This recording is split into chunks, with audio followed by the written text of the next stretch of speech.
Et le vainqueur du jour, c'est donc Christophe Darbelay. Il réalise le meilleur score de ce premier tour devant ses deux colistiers, Jacques Mély et le Haut-Valaisan Roberto Schmitt. Un véritable carton plein pour le PDC. Raphaël Poncioni, Céline Brichet. Ces sourires, les candidats démocrates chrétiens ne les ont pas quittés de l'après-midi. Dès les premières tendances qu'ils ont suivies depuis leur stam, le trio PDC caracolait largement en tête, une place qu'il n'a plus cédée. Tir groupé des trois, c'est juste magnifique. Dans un mouchoir de poche, je crois qu'on ne pouvait pas rêver mieux. C'est un signal parce qu'il y avait 13 candidats, tout le monde disait c'est la fin de la période PDC, c'est plus possible d'avoir 3 élus avec 40%. Et là, la population clairement a démontré qu'elle voulait avoir 3 PDC dans le gouvernement prochain. Un plébiscite venu de tout le canton, y compris du Haut, qui a massivement voté pour la liste orange. Je suis très heureux que les 3 colistiers sur la liste PDC sont tellement proches ensemble, même dans l'Haut-Valais, parce qu'on a toujours dit voilà, les Haut-Valaisans ils font une vote ethnique, mais ce n'est pas le cas. On a vraiment joué la carte de l'unité, puis ça me fait beaucoup de plaisir. Un vote qui est aussi un désaveu pour la candidature de Nicolas Voide, PDC, conservateur, parti sur une liste commune avec l'UDC. Une stratégie qui n'a pas payé. Cette dissidence, elle a eu un effet, ça a été de mobiliser la famille PDC, ça a été de nous rassembler. On a vu des salles qui étaient combles, des gens qui ne comprenaient pas qu'on puisse diviser à ce point la famille. Aujourd'hui, on est pratiquement presque au double de son score. C'est vraiment une différence que personne n'attendait. Nous étions justement avec Nicolas Voide à l'arrivée des résultats définitifs. Stéphane Goscinny est passé devant Oscar Freisinger. Vous n'avez pas de réaction ? Alors, vous m'avez juste laissé le temps de voir, effectivement, vous êtes les premiers de voir les résultats. Je crois qu'on devra maintenant prendre assez, effectivement, rapidement des décisions. Est-ce que deuxième tour, il y aura ou pas? C'est ce qui doit encore, effectivement, se décider dans les prochaines heures et peut-être plus calmement sur la journée de demain. Car deuxième tour, il y aura, aucun candidat n'ayant atteint la majorité absolue. Pour les démocrates chrétiens, reste à savoir s'ils sauront conserver leur avance et avec qui ils partageront le gouvernement. Le canton de Berne boucle ses comptes 2016 avec un bénéfice de 221 millions de francs, malgré des fortes hausses de charges dans les domaines du social et de la santé. Un résultat quasi conforme au budget grâce à de bonnes rentrées fiscales. Pour autant, le Conseil exécutif prévoit un nouveau programme d'économie pour le budget 2018. Question de prudence. On a des fois des événements qu'on ne peut pas prévoir et puis normalement les prévisions sont un peu moins bien que le passé. Ça c'est clair, mais il faut être aussi prudent. Ça c'est quelque chose qu'il faut accepter comme travail des directeurs des finances. Un tableau de Pierre Soulages, un autre du peintre vaudois Jacques Sablé. Plateforme 10, le futur pôle muséal de Lausanne, s'enrichit de plusieurs nouvelles œuvres données par des mécènes. Il bénéficie aussi d'un don d'1 million de francs, des contributions qui doivent permettre de profiler ce futur quartier des arts à 2 pas de la gare CFF sur la carte des grands musées. Il est placé à un endroit ultra stratégique, sécurisé, au bord des rails. À terme, 40 millions de passagers. Si vous collectez uniquement 1% de ces 40 millions de voyageurs annuels, et ce sera le cas, vous avez 400 000 visiteurs. Ça sera un endroit d'envergure, je pense, européenne. Le nouveau musée cantonal des Beaux-Arts doit être inauguré en 2019. À pied ou à pédale, la mobilité douce, c'est le mode de déplacement le plus important au centre-ville. À Genève, la Cour des comptes s'est penchée sur la politique publique en la matière. Et ses conclusions sont mitigées. Oui, le canton compte aujourd'hui plus de pistes et bandes cyclables, mais certains aménagements sont discontinus et parfois même dangereux. Au cours de ces dernières années, pour des motifs essentiellement budgétaires, on a trop souvent profité d'effets d'aubaine. C'est parce qu'on refaisait une chaussée, par exemple, qu'on y dessinait ou qu'on y peignait une bande cyclable, mais sans réfléchir à une véritable structure de réseau pour les cyclistes. La Cour des comptes souligne aussi que les déplacements à pied ne sont pas assez étudiés, alors que la marche représente 90% de la mobilité douce en ville de Genève. À l'heure où certains journaux disparaissent, où la presse papier est de plus en plus menacée, il y a un homme, Cédric Jotran, qui a fait le pari contraire. Il vient de racheter à Tamedia le Journal de Morges, un hebdomadaire dont il est le rédacteur en chef depuis 10 ans. Il n'a pas hésité à puiser dans ses économies pour se lancer dans l'aventure. Jessica Renaud et Léa Aldeb.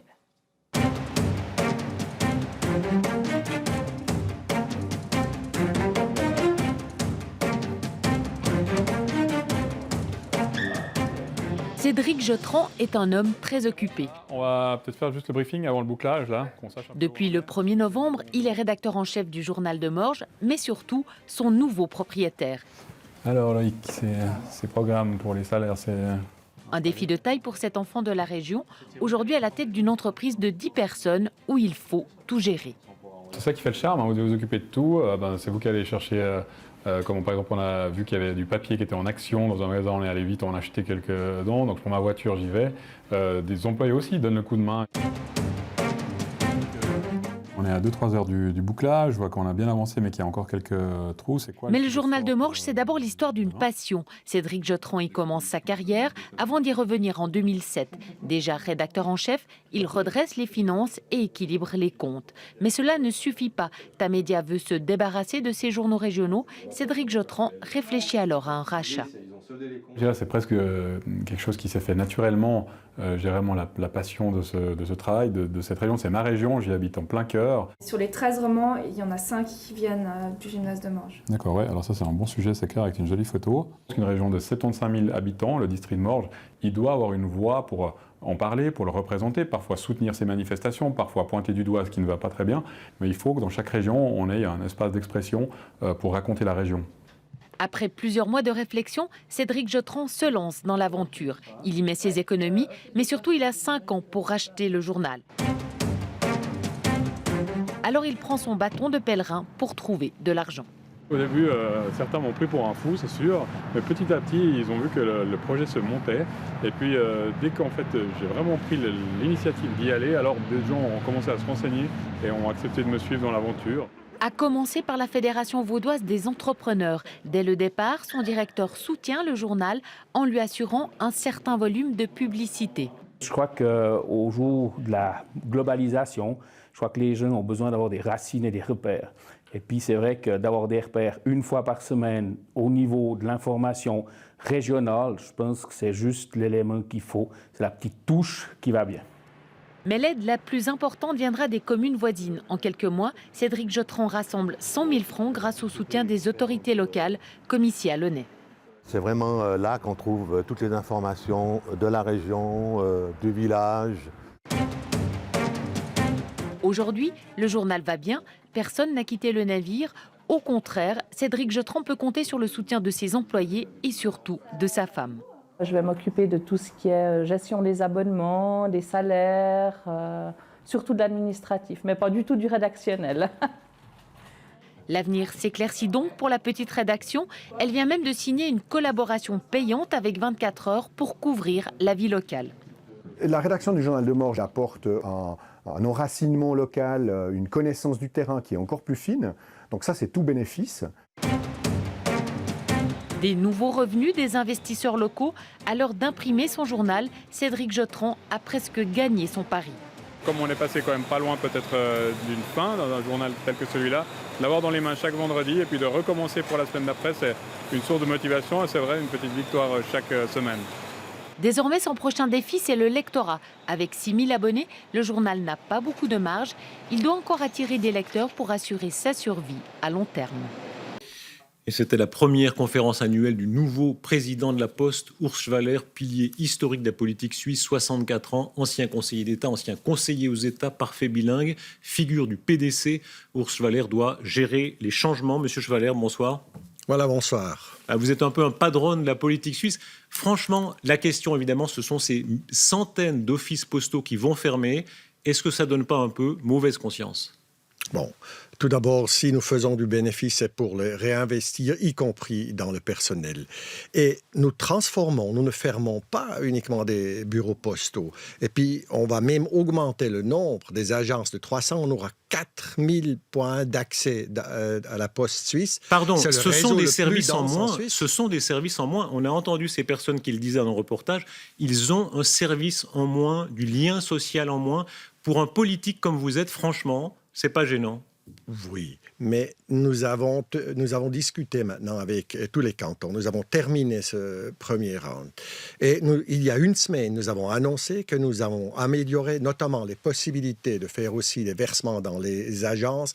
Nous avons également dit que nous allons trouver des solutions dans les mois à venir, notamment pour les PME, et puis acheminer les journaux avant midi. Ça coûte 20 millions de francs, c'est-à-dire nous écoutons ce qu'on nous dit et le client reste au centre de nos préoccupations. Monsieur Schwaller, vous dites on écoute le client, on écoute les politiques, pas sur tous les points, notamment le salaire de la directrice. Vous savez que c'est un problème moral, beaucoup plus qu'un conseiller fédéral, plus de 900 000 francs.